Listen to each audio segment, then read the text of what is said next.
cession of Louisiana and the Floridas by Spain to France works most sorely on the U.S. It completely reverses all the political relations of the U.S. and will form a new epoch in our political course. Of all nations of any consideration, France is the one which hitherto has offered the fewest points on which we could have any conflict of right, and the most points of a communion of interests. From these causes we have ever looked to her as our natural friend. The impetuosity of her temper, the energy and restlessness of her character, placed in a point of eternal friction with us, and our character, which though quiet, and loving peace and the pursuit of wealth, is high-minded, despising wealth and competition with insult or injury, enterprising and energetic as any nation on earth. These circumstances render it impossible that France and the U.S. can continue long friends when they meet in so irritable a position. The day that France takes possession of New Orleans fixes the sentence which is to restrain her forever within her low water mark. It seals the union of two nations, who in conjunction can maintain exclusive possession of the ocean. From that moment, we must marry ourselves to the British fleet and nation. Jefferson was one of the strongest proponents of the French cause during the 1790s, but by the time he was beginning his second year as president, the international situation had gotten to the point where, in a private letter to U.S. Minister to France Robert R. Livingston in mid-April 1802, he was asserting that the U.S. might just be forced into a military and economic alliance with Great Britain, the nation which he had considered an adversary for a good portion of his adult life, and an alliance which he had opposed during his leadership of the political party that had swept him into office. How in the world did we get to this point? That's a question that we intend to explore starting in this episode of The Presidencies of the United States. Before we get to that, though, I'd like to welcome you, dear listener. I'm your host, Jerry Landry. I'd also like to thank my husband, Alex, for providing the intro quote for this episode. Taking on new endeavors can be a bit daunting, and starting the Presidencies podcast was no exception. However, from the very beginning, Alex has been very supportive of my efforts, including, but not limited to, providing intro quotes from time to time, and I cannot thank him enough. A couple of quick announcements before we move forward. The next episode is scheduled to come out on the last Sunday of 2019, but as I will be traveling for the holidays, there may be a slight delay. For those listening in the future, you won't notice a difference. But for those listening along with the release, I just want to give you a heads up, and I'll post more information on social media as we get closer, should there be a delay. I also wanted to mention that I will actually be making a live appearance. That's right, I've been invited to lead an adult forum at St. Albans Episcopal Church in Davidson, North Carolina, just north of Charlotte, on Sunday, January 26, 2020. The topic will be Faith and the Presidencies, a discussion in 3 parts. I'll be posting more about it on social media as it gets closer, but for anyone in the area who would like to attend, it'll begin around 9 a.m., so mark your calendars. I think that's all the announcements I have, so without further ado, let's turn our attention back to early 19th century America. We haven't talked in detail about what was happening on the Georgia frontier since episode 1.24, so let's take a moment to get up to speed. And yes, I promise that this does relate back to Franco-American relations and U.S. foreign policy in general. As we discussed in the earlier episode, there were ambitious speculators who were eager to obtain land grants to the land that was still claimed by the state of Georgia, which stretched from the Atlantic Ocean westward to the Mississippi River. But wait, you say, wasn't the western portion of that the Mississippi Territory that was created in 1798? Ah, dear listener, that is only one part of the problem. Not only had Georgia not ceded its claim to the majority of what is now Mississippi and Alabama by the time Jefferson took office, but there had also been a slew of land grants issued during the Washington and Adams administrations. As Ralph Abernathy described, as justices of the peace in Georgia had been granted the authority by the state starting in 1789 to issue land grants for quote-unquote unappropriated lands when presented by the claimant with a survey of the land. Quote, justices of the peace certified fictitious surveys which stated that corners were marked by blazes on hickory, oak, and walnut trees, which did not grow in the pine barrens of the area. The governors of Georgia also got in on the action, quote, signing and affixing the great seal of the state to grants without the slightest authority under the law and contrary to all laws on the subject of head grant rights. It was so bad that, in what was then claimed as Georgia, quote, By 1796, over 29 million acres were granted in the 24 existing counties, where there were actually less than 9 million acres in all.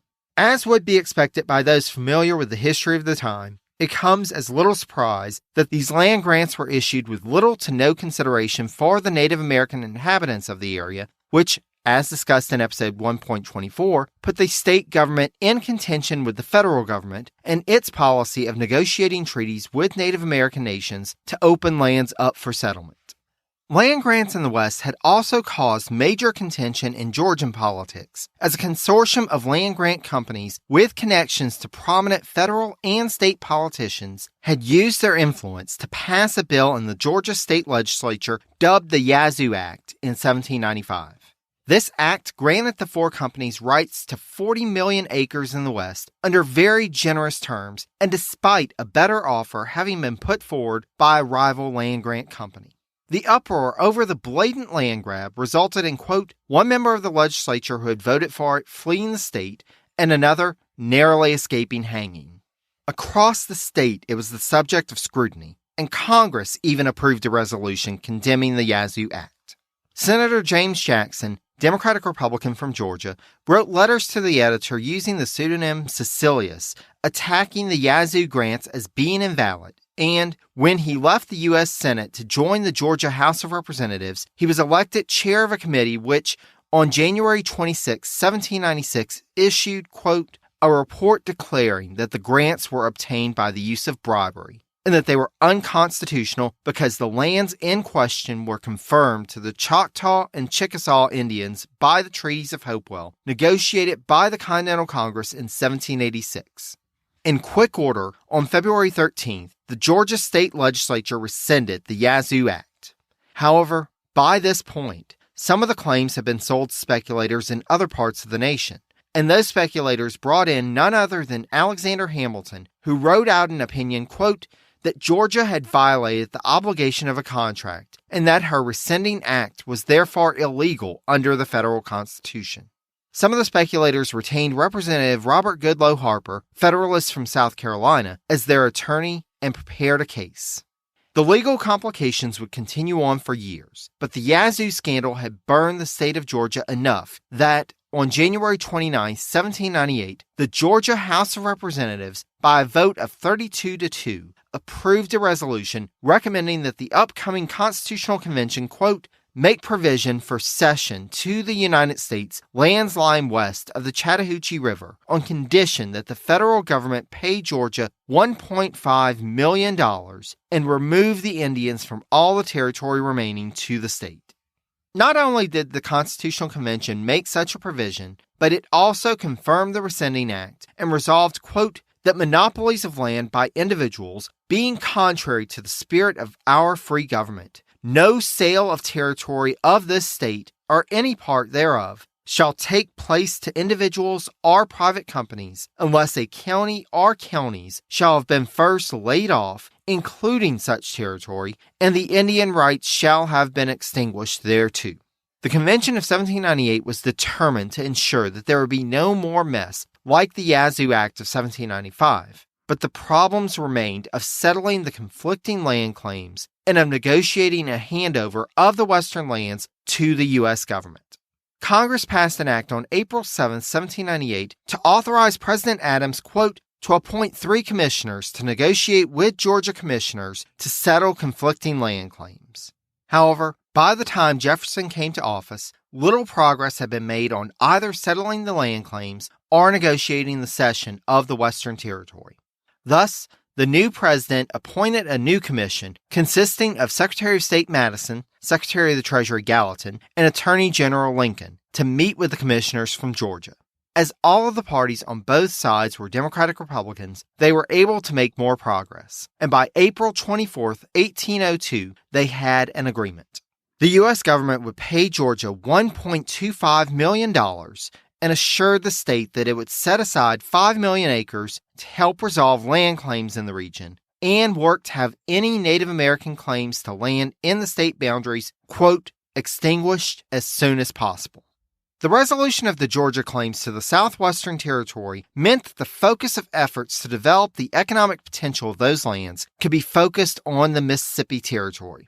The territory had already been advanced to the second stage of territorial government, where the citizens of the territory were able to elect their own legislature. This step was taken despite not being able to prove that the Mississippi Territory had reached the required population of 5,000 to advance to that stage. But no one seems to have gotten too hung up on that pesky detail, so we won't either, especially as there were more pressing concerns at the time. As discussed in episode 3.7, as the territory's primary economic engine was the Mississippi River, the success of the territory was dependent on the continuation of access for American merchants and farmers to the port of New Orleans. So long as New Orleans remained in Spanish hands, that was assured under Pinckney's treaty. As 1801 went on, though, more and more rumors were reaching American shores that Louisiana would soon be a French territory again, something which would throw the entire region into disorder. Before we discuss France, however, we must first shift our attention to Great Britain, as we need to understand a couple of happenings there in order to understand French moves in 1802. Hey, podcast listeners, I'm Paul Brandis introducing my podcast, Countdown to Dallas. It's a fascinating, in-depth look at the seemingly unconnected events that led to the assassination of President John F. Kennedy. It's based on my book of the same title. In that book and in this podcast, I go all the way back to 1939, when Lee Harvey Oswald was born into a troubled and dysfunctional family. I'll follow his transient and often violent teenage years and young adulthood, painting a fuller picture of the man who would later become Kennedy's killer. I also take a look at events unfolding in that era, like Cuba and Vietnam, and I'll unpack the conspiracy theories too, not one of which has ever been conclusively proven. Subscribe to Countdown to Dallas at evergreenpodcasts.com or your favorite listening app, October 31st. As discussed in episode 3.5, March 1801 had seen the end of William Pitt the Younger's 17 years as Prime Minister. In his place was the 43-year-old Henry Addington. Despite Addington seeming to possess the confidence of both Pitt and British King George III, it seems that the press was not so enthusiastic about his accession to power, with even the enthusiasm of pro-Tory newspapers being muted. Despite the anxieties about his government, Addington's new ministry quickly assembled, with Lord Grenville, who had served as Foreign Secretary for nearly a decade, being replaced by Robert Banks Jenkinson, Lord Hawkesbury. Historian Bradford Perkins notes of Hawkesbury that, quote, the selection of this young and untried man to face the problems of war and a new armed neutrality was a measure of the weakness of the administration, and the public's reaction was not a good augury for its success. As noted by Addington biographer Charles John Federack, quote, the most pressing issue facing Addington when he took office was the threat to British security posed by the military, economic, and social consequences of the war with France, and by the naval dispute with the League of Armed Neutrality. British conquest of the colonies of the French and their allies in the East and West Indies could not compensate the British economy for the harm caused by the war. Business and personal bankruptcies were increasing, as were the ranks of the unemployed. The British economy required a respite from the conditions of war and a restoration of traditional markets. 2 days into office, Addington met with his new cabinet, and they sent a formal request to the king to enter into peace negotiations with the French, with the king's approval coming that same day. Meanwhile, U.S. Minister to Britain Rufus King had been working with the British government for some time to try to find a resolution to the breakdown in the work of one of the commissions established by Jay's Treaty. The commission had been charged with examining the claims of British creditors who were seeking repayment in debts incurred by American citizens prior to the Revolutionary War. But the back and forth between the British and American commissioners had gotten so acrimonious that the Americans walked out in the summer of 1799, and the commission, in all practical senses, ceased to be. Since then, King had been working on a deal to settle the matter, with the U.S. government offering to pay a lump sum to the British to resolve the claims as they saw fit. And just as he began final negotiations with Foreign Secretary Grenville, the Pitt government collapsed, and the new Foreign Secretary was not quite so attentive to the U.S. diplomat. King attempted to go around Hawkesbury and bring the matter up to Addington himself, but he found little progress in that route. He even approached Undersecretary in the Foreign Office and former British Minister to the U.S., George Hammond, as well as the former Foreign Secretary Lord Grenville.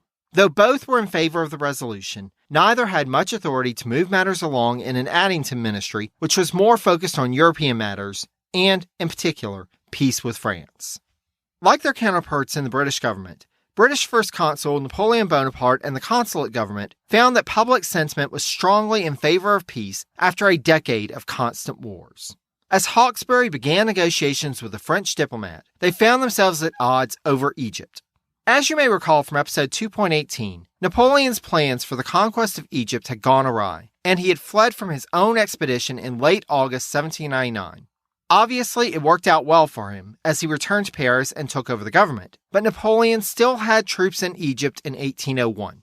There had nearly been a resolution in early 1800, as British Commodore Sir William Sidney Smith, following a victory over French forces at El Arish in late January, had negotiated for the French to evacuate Egypt and return to France, with the French getting to retain their arms. But the terms of this deal were rejected by the Commander-in-Chief of the British Mediterranean Fleet, so the fighting continued. French forces under General Jean-Baptiste Kléber went on to defeat an Ottoman army that outnumbered them 7-1 in late March, which brought a brief respite of hope to the troops. But this was soon dashed when First Consul Napoleon ordered 4 key generals in the Egyptian force to return to France, and Kléber died on June 14th. With the Ottoman forces continuing to press forward towards Egypt, and with the British successfully landing a 60,000-strong force at Aboukir Bay in a major victory over the French on March 21, 1801, the inevitability of defeat for the French loomed ever larger, and the British position in negotiations continued to strengthen. However, despite the diplomats being engaged in a back-and-forth throughout the year, the British and the French continued to find themselves at an impasse. Finally, in late September, Addington decided the time had come to make one final push for peace. To do so, he enlisted his predecessor, William Pitt, and the two met with Hawkesbury, who, by that point, had adopted a position against any further concessions that had already been put on the table, which included dividing up between the two nations islands in the West Indies that had been taken by the British during the course of the conflict, and for Malta to be confirmed as neutral after British forces evacuated. Addington and Pitt, however, were concerned about the possibility of the French invading Britain if peace was not concluded, and thus were open to more concession, a point which they tried to drive home to the young Foreign Secretary. Not willing to leave anything to chance, however, Addington decided to drop in on Hawkesbury's meeting with the French diplomatic agent on September 28th, quote, and effectively took the reins of negotiations from the Foreign Secretary. Whether Addington had deployed his natural charm and diplomatic skills to greater effect, or his position as Prime Minister gave him greater weight in the negotiations, is not clear. Regardless, the French diplomat stated that Addington was a more effective negotiator than Hawkesbury had been. By October 1st, Addington had a peace proposal to put forward to his cabinet. After gaining their approval, Addington went to the king, who gave his assent, and the British and French signed the Preliminaries of London, a major step towards a final peace treaty. With peace with the British in the works, and with the Egyptian fiasco finally being at an end, with the final surrender of the remaining troops on September 2nd, First Consul Napoleon was able to turn more of his attention to the Western Hemisphere. Again from episode 3.5, the French in a quick war that year with Portugal had gained control of a large portion of territory in South America, and the Spanish had already ceded Louisiana back to the French, though the consulate government had not yet taken possession of that territory. In order to achieve his aims, Bonaparte would need to make some changes in-house. On October 1, 1801, he summoned Rear Admiral Denis Desclée to the Tuileries Palace. Desclée had a storied career in the French Navy and, quote, a reputation for loyalty to Napoleon as well as ironclad firmness. He was, as noted by Napoleon biographer Alan Shome, quote, one of the few men who failed to achieve goal after goal, yet avoided swift and final retaliation from the great man, i.e. Bonaparte. The first consul named Desclée as Minister of the Navy and the Colonies. Desclée was charged with reorganizing, quote, the Navy's fleets, organizations, and ports, and worked to substantially increase French shipbuilding capacity. Ships would be much needed as Napoleon had plans to send French forces across the Atlantic to finally bring peace to what had been the crown jewel of the French colonial empire, Saint-Domingue. However, he would find his ambitions stymied by the realities on the ground. As we've discussed, most recently in episode 3.5, the Saint-Domingue of the early 1800s was not the same colony that it had been prior to what we now call the Haitian Revolution. As noted by historian Gordon Brown, it, quote, was no longer, after years of war and the breakdown of the old plantation economy, as attractive a market as it once had been. A decade of fighting had created demand for American munitions and supplies, but that was not a permanent situation. And in the meantime, the colony's exports had become less competitive. The island's plantation-based export economy had collapsed entirely during the years of fighting. Toussaint Louverture, who had been declared Governor-General for life by the new constitution of the colony in July 1801, had worked to stabilize the situation by placing limits on the freedom of the cultivators in order to restore the plantation economy. But Louverture would quickly be faced with strong headwinds threatening any forward motion for his government. Toussaint's fight for control of Saint-Domingue had been aided by the U.S. government led by John Adams, but the situation had started to shift even before Adams left office. With the peace agreement with France, U.S. naval forces had been withdrawn from the Caribbean, and the U.S. embargo on France had expired. Thus, by the time Jefferson took the oath of office, trade with Saint-Domingue had returned to being just one part of a larger trade network with France and its colonies. And Jefferson saw no reason to treat it as anything other than that. He would find, though, that the French government wanted more assurances than his silence on the situation. As part of the U.S. support for Toussaint during the Quasi-War, a consul general had been appointed to Saint-Domingue and stationed at Le Cap to coordinate efforts with Louverture. Shortly after his arrival in Washington, the new French chargé d'affaires began discussions with Jefferson about Saint-Domingue. The new diplomatic envoy is someone we've met before. Louis-André Pichot had been French Foreign Minister Talleyrand's envoy to William Vansbury in The Hague, who had helped restart Franco-American negotiations and who we last encountered in episode 2.22. Because of this diplomatic success, Pichot had been chosen to represent the French government in Washington, and the situation in Saint-Domingue was of particular concern. Though independence had not been declared, it was increasingly clear that Louverture meant to wield control in Saint-Domingue, and having an American consul general supporting his efforts was intolerable to the French government. Thus, Jefferson decided to name a new representative to Saint-Domingue and chose for the post someone we haven't heard from for quite some time. We last encountered Tobias Lear at George Washington's deathbed in episode 1.35. But for context in terms of the narrative of the podcast, that was only a year and a quarter from the time that Jefferson sent Lear a letter asking him to take up the mission to Saint-Domingue. Since Washington's death in December 1799, Lear had stayed on Mount Vernon to work, as the former president had charged him to do, on organizing Washington's papers.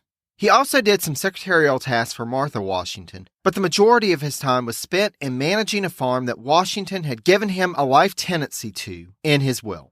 Lear also engaged in social activities in Georgetown and the new federal capital of Washington, D.C., and was apparently involved in the transfer of the government from Philadelphia. Rubbing elbows with the incoming government officials apparently didn't hurt his prospects, and despite his longtime benefactor having been George Washington, who had turned increasingly Federalist over the years, Lear apparently got along well with Jefferson and his new administration, so much so that Jefferson wrote to him on March 29th offering him the post in Saint-Domingue. Lear initially refused and recommended Bartholomew Dandridge, but by April 5th he had relented and agreed to serve in the post. Lear would not be going as consul general, however. In a nod to French sensibilities, Jefferson appointed Lear as general commercial agent to Saint-Domingue. Even with this downgraded diplomatic mission, Pichot was not satisfied and continued to press Secretary of State Madison upon his arrival in Washington for more firm assurances that the U.S. would not interfere with matters in Saint-Domingue. Madison, however, wanted to leave U.S. options open. Though assuring Pichot that U.S. interests in Saint-Domingue were only related to trade, he also stated that, as Pichot reported to his government, quote, they do not want to get into a problem with Toussaint. Not getting the answer that he wanted from the Secretary of State, Pichot decided to go right to the top and met with Jefferson on July 20th. Conveniently for the French chargé, Jefferson was the one who brought up the subject of Saint-Domingue, discussing news that was coming in about the possibility of Toussaint declaring independence. Pichon questioned Jefferson on how his government would view such a move, with the president replying that they were against it, but until the French were in a position to act, he would have to remain silent and keep relations open with Louverture to protect U.S. trading interests. Jefferson did give some advice, though. If France could attain peace with Great Britain, that would free up the military resources that they could use to take on Toussaint and secure French control over its quasi-independent colony. In that instance, the United States would do nothing to support Toussaint. After all, why would a nation which was in part supported by a slave economy want to support a government that had been established by people who had rebelled against enslavement? With that statement in a private conversation with the U.S. president, Pichon was able to assure his government that they could proceed with plans to restore control over Saint-Domingue. Toussaint, meanwhile, was facing internal problems. In late October 1801, he had to respond to a series of uprisings on plantations in the northern part of Saint-Domingue. While sending one of his top generals, Jean-Jacques Dessalines, to put down that revolt, the commander-in-chief in Le Cap, Henri Christophe, discovered a conspiracy against Toussaint there, with evidence that Toussaint's adopted nephew, General Moïse, was involved in the plot. Louverture confronted Moïse and had him executed a month later, along with another veteran officer from his command who was also implicated in the conspiracy. Historian Laurent Dubois described Toussaint to be in, quote, a kind of delirium after his confrontation with Moïse, and he seems to have become increasingly paranoid, establishing with a decree in November a new surveillance system through which he could ensure compliance with his orders and the reestablishment of the plantation system. Economically, Toussaint was seeing results, with coffee exports rising in 1801 to nearly two-thirds what they had been prior to the Revolution in 1789. Even Tobias Lear, who had arrived in Le Cap in early July, had initially reported shortly after his arrival that he, quote, found things as favorable as I had right to expect. They are improving very fast on the ruins of this once beautiful town, and the intercourse between this island and the United States is very considerable. Peace and good order prevail in the colony. However, as Dubois notes, quote, committed to defending liberty at all cost, Louverture had turned himself into a dictator, and the colony he ruled over into a society based on social hierarchy, forced labor, and violent repression. With the events of the fall, Lear's reports back to the U.S. became more pessimistic. He wrote that the news of the uprisings and conspiracy had, quote, given a real shock to all business here, and it will be some time before it will recover and resume its activity. Terror and dismay was spread everywhere to a degree exceeding belief. Before things could settle, rumors of peace between Britain and France were fueling speculation that French forces would soon be on their way, and indeed, a fleet of ships was at that point crossing the Atlantic, bound for the island of Hispaniola. First Consul Napoleon had appointed his brother-in-law, General Charles Victor Emmanuel Leclerc, to lead around 22,000 French troops to Saint-Domingue to restore order. 50 ships total launched from numerous ports, and when Louverture saw the naval force off the coast, it is rumored that he exclaimed that, quote, all of France is coming to Saint-Domingue. We'll leave Saint-Domingue at this point and return back to France, where, around the same time that Leclerc's expedition was headed towards the Caribbean, the new U.S. Minister to France was arriving in Paris. As you may recall from episode 3.4, Robert Livingston had been named to that post in March 1801, but with making arrangements for travel and awaiting news of whether the changes to the Convention of Mortefontaine were acceptable to the French government, Livingston, his family, and their staff and servants did not depart from New York until mid-October. The arrival of Livingston in Paris in December 1801 meant the resumption of normal relations between the U.S. and France for the first time in half a decade. But that did not necessarily mean smooth sailing in Franco-American relations. Livingston had been given instructions to find out whether or not the rumors were true that Louisiana was being ceded back to the French, and, if it were true, to find out just how far along in the process the cession was.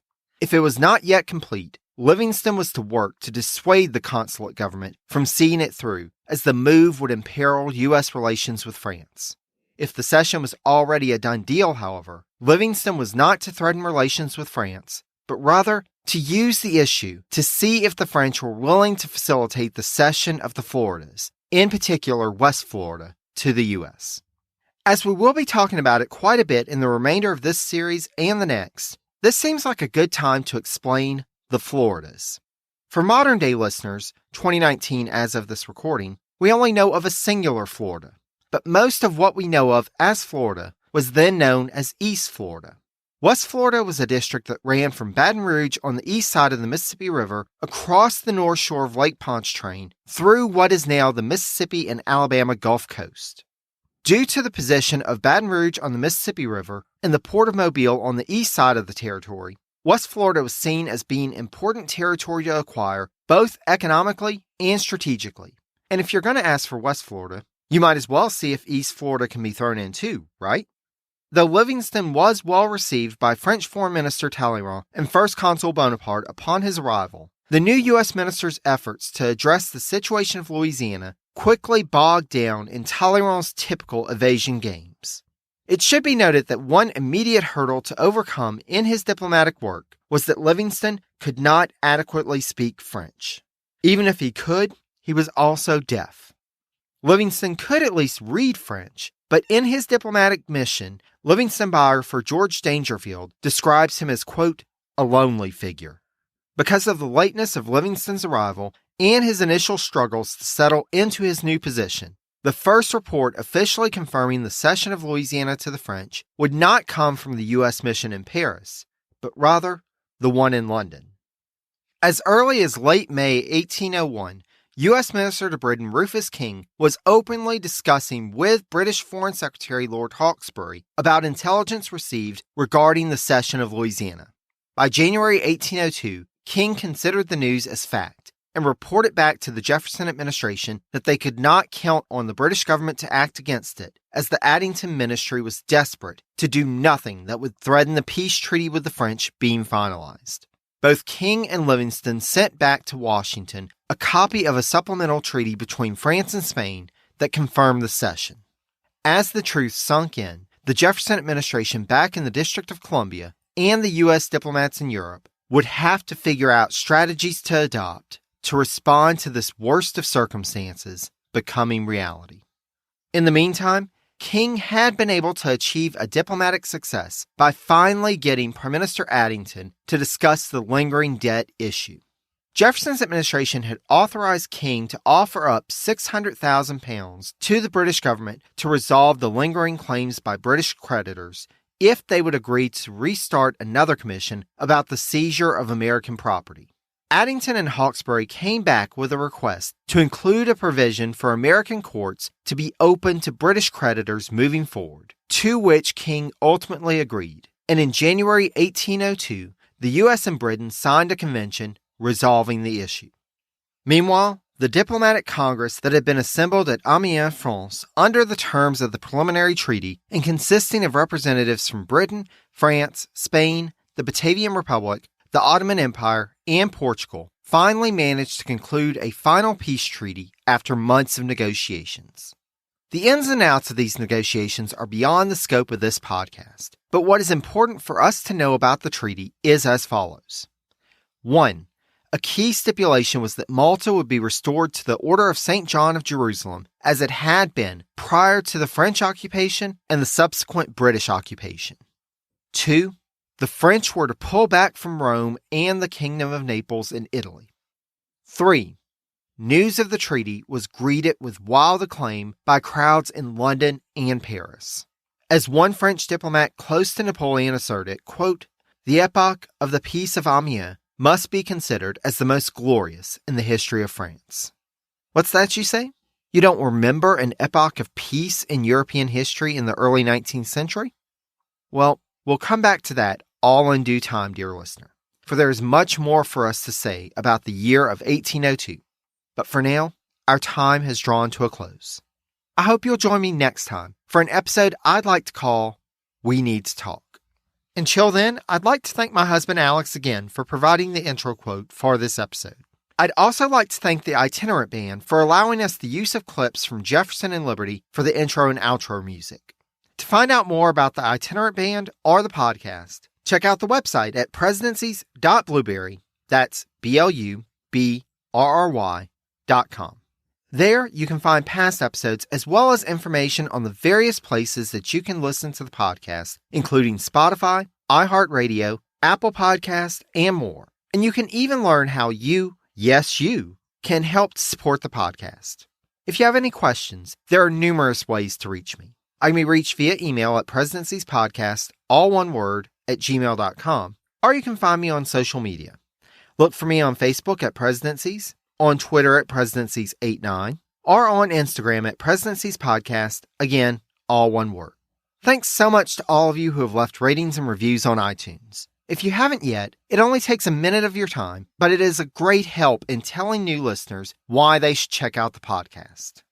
Finally, I wanted to say thanks to all of you for listening. Until next time, take care, dear friends.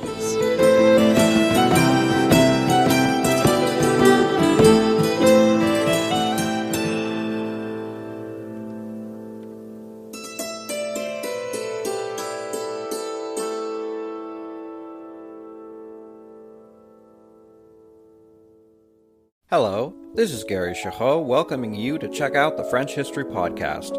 Our main show covers the history of France from the first humans until present.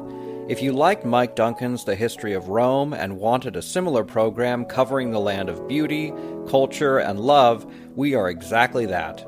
We also host world-renowned scholars who have delivered guest episodes on their specialties, including 18th century pirates, revolutionary booksellers in 20th century Paris, the special friendship between the Marquis de Lafayette and Thomas Jefferson, and numerous others. Learn what you love and listen to the French History Podcast today.